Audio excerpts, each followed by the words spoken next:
I'll begin with a scene from my childhood. I'm 8 years old, and we are visiting our family matriarch, my great-grandma, on a typical Saturday, where other extended family are gathered. My great-grandma seemed to be able to make enough food for anyone that came by that day, and about 30-plus people came and went. There were lots of laughs and smiles as everyone enjoyed each other's company. But for me, my laughs and smiles were a mask around my great-grandma. My great-grandma only spoke Spanish. And even though I grew up hearing Spanish being spoken by my parents, grandparents, and other extended family members, I did not know what was being said. Due to my parents' negative experiences speaking Spanish as children in schools, they decided to teach us to speak in English only. And even though I had taken some Spanish classes in middle school, I did not value bilingualism or my bicultural heritage until I was a senior in high school, when my great-grandmother passed away. And I really longed and wished that I could share with her my new journey as a first-generation college student, but I realized that we never actually had a conversation. And even though my great-grandmother showed her love through food, I began to realize how much I had missed out on. And due to having some difficulty deciding on what to major in as an undergraduate student, I decided to major in Spanish, and my professors encouraged me to become a bilingual teacher.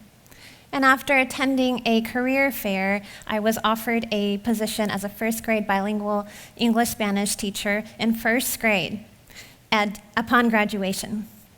I was elated and scared, of course, but knew that my ancestors would be proud of me.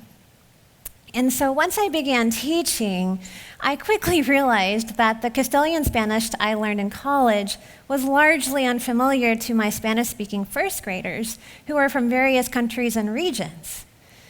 My first graders quickly taught me their different Spanish dialects and their varieties, as well as about their cultures, which I was largely unfamiliar with. Luckily, I was able to loop with my second graders and my first graders and have them for second grade as well, where my education continued alongside theirs. Bilingualism and biculturalism have opened up so many doors to new experiences, new relationships, and deeper understandings. I am now no longer ashamed to value my bilingual and bicultural heritage, and I will be forever grateful to my students for their patience and willingness to educate me.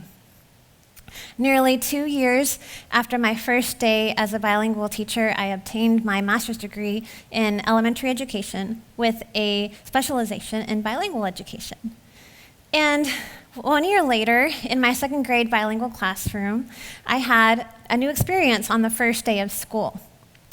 In order to get to know my students, I handed out 11 by 14 sheets of paper and asked them to draw their self-portraits, stick figures aloud, and write 5 words around them that describe themselves in English, Spanish, or both. And I provided an example of my own self-portrait with words written around it in English and Spanish. I wanted to convey to them that both languages were valued in the classroom. There were some giggles at my self-portrait, as was expected, but what I had not expected was to see a child quietly crying at their desk.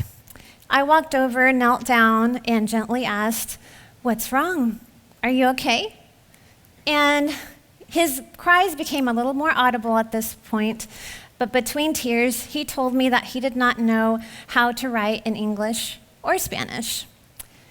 You see, he was a transfer student from another state, one that had banned bilingual education. He went on to tell me that even though he learned the ABCs in English and some basic vocabulary words, he could not read or write in English, and although he could speak in Spanish, he could not read or write in Spanish because he had not received any Spanish instruction. So together, we completed his self-portrait. Well, he did the self-portrait, and he dictated to me the words to write in Spanish that described him, which I was incredibly happy to do. However, what burned inside me was how this could have happened and what needed to be done. I needed to become a bilingual education advocate, not just inside the classroom, but outside as well. So that semester, I decided to apply for a Ph.D. in bilingual and bicultural education in order to make sure that I was learning as much as I could about the field and in order to make a difference. And since then, I've become an international advocate for bilingualism and biculturalism, continuously seeking ways to incorporate language and culture in schools in ways that motivate, engage, and empower students, beginning with pre-service teachers. And I'm very happy to say that I have had that role here at Texas A&M, and I continue to look and continuously search for ways to incorporate language and culture in my teaching, research, and service at TAMU.